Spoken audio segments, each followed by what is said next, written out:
Once again engaging in political teasing, Turkey and Sweden are now engaged in a conflict that has the potential to tear down NATO's very foundations.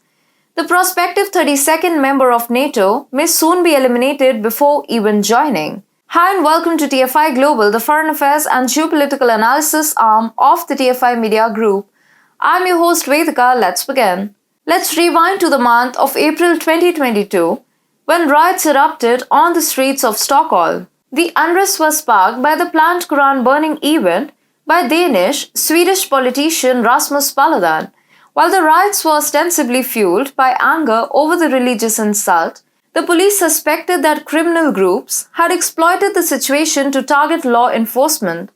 The chaos that ensued left numerous police officers injured and properties destroyed. The world looked on in disbelief as the Swedish administration failed to contain the riots and allowed lawlessness to prevail.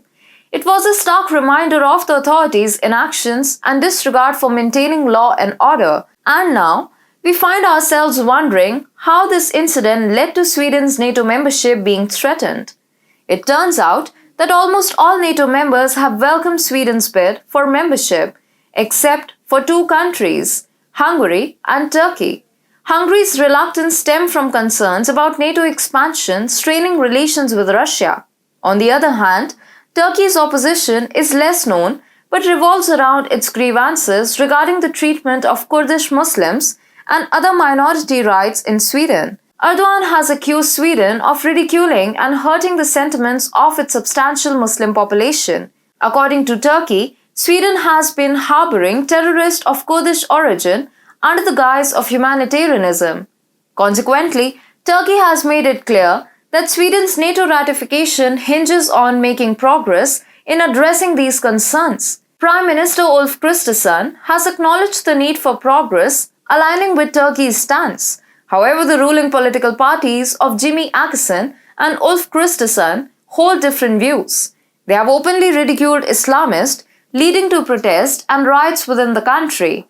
And just recently, Swedish police allowed a demonstration outside a mosque in Stockholm where protesters intended to tear up and burn the Quran, an act that further complicates Sweden's bid for NATO membership. Swedish police have previously rejected anti-Quran demonstration applications, but the courts have overridden those decisions, citing protected freedom of speech.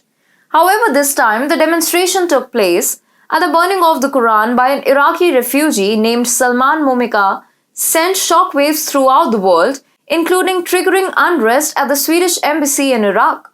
Turkey's President Recep Tayyip Erdogan wasted no time expressing his dissatisfaction with Sweden's actions.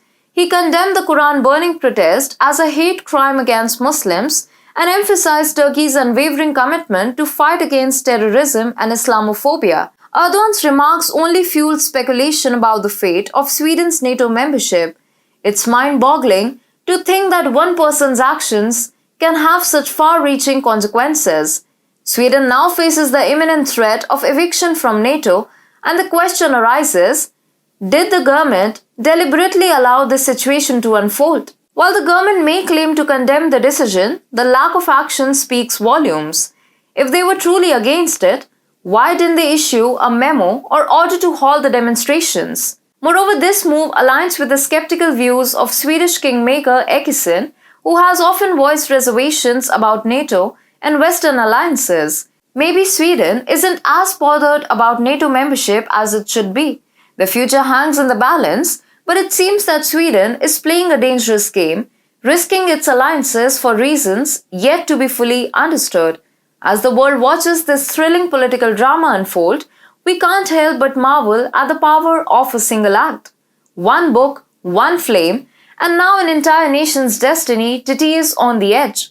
Will Sweden be evicted from NATO? Looks likely, but one thing is for certain. Turkey's baby cry against Sweden will continue.